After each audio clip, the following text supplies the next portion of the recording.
ময়মনসিংহের ভালুকায় বাংলাদেশ জাতীয়তাবাদী দল শ্রমিক দল রাজৈর ইউনিয়ন শাখার কর্মী সমাবেশ অনুষ্ঠিত হয়েছে। উপজেলা ইউনিয়ন শ্রমিক দলের আয়োজনে স্থানীয় বোর্ডবাজারে এই সমাবেশ অনুষ্ঠিত হয়। উপজেলা শ্রমিক দলের সভাপতি শৌমিক হাসান সোহাগের সভাপতিত্বে সাধারণ সম্পাদক শাহ মোহাম্মদ সুজনের সঞ্চালনায় প্রধান অতিথির বক্তব্য রাখেন উপজেলা বিএনপির ভারপ্রাপ্ত আহ্বায়ক আলহাজ মোহাম্মদ মোর্শেদ আলম। বিশেষ অতিথির বক্তব্য রাখেন উপজেলা বিএনপির যুগ্ম আহ্বায়ক সালাউদ্দিন আহমেদ, মুজিবুর রহমান মজু, রুহুল আমিন, পৌর বিএনপির যুগ্ম আহ্বায়ক আবুল কালাম আজাদ, কেন্দ্রীয় স্বেচ্ছাসেবক দলের সদস্য মোস্তাফিজুর রহমান মামুন, নাইমুল করিম জান্নাতসহ বিএনপি ও অঙ্গ সহযোগী সংগঠনের বিভিন্ন পর্যায়ের নেতৃবৃন্দ। এই সময় বাংলাদেশ জাতীয়তাবাদী দল বিএনপি ও অঙ্গ সহযোগী সংগঠনের নেতৃবৃন্দ সহ শ্রমিক দলের নেতাকর্মীগণ উপস্থিত ছিলেন। শাহ মোহাম্মদ সুজন ভাই সহ আজকের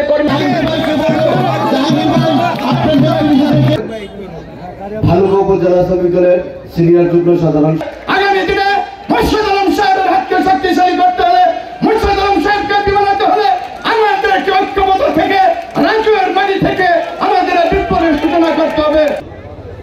একটি স্বৈরাচার সরকার দীর্ঘ 15.5 বছর এই দেশের রাষ্ট্রীয় ক্ষমতায় অধিষ্ঠিত হয়ে এই সরকারটি বাকশালী কায়দায় এদেশের মানুষের কথা বলার অধিকার, সংবাদপত্রের স্বাধীনতা, রাজনৈতিক অধিকার, মানুষের ভোটের অধিকার কেড়ে নিয়েছিল।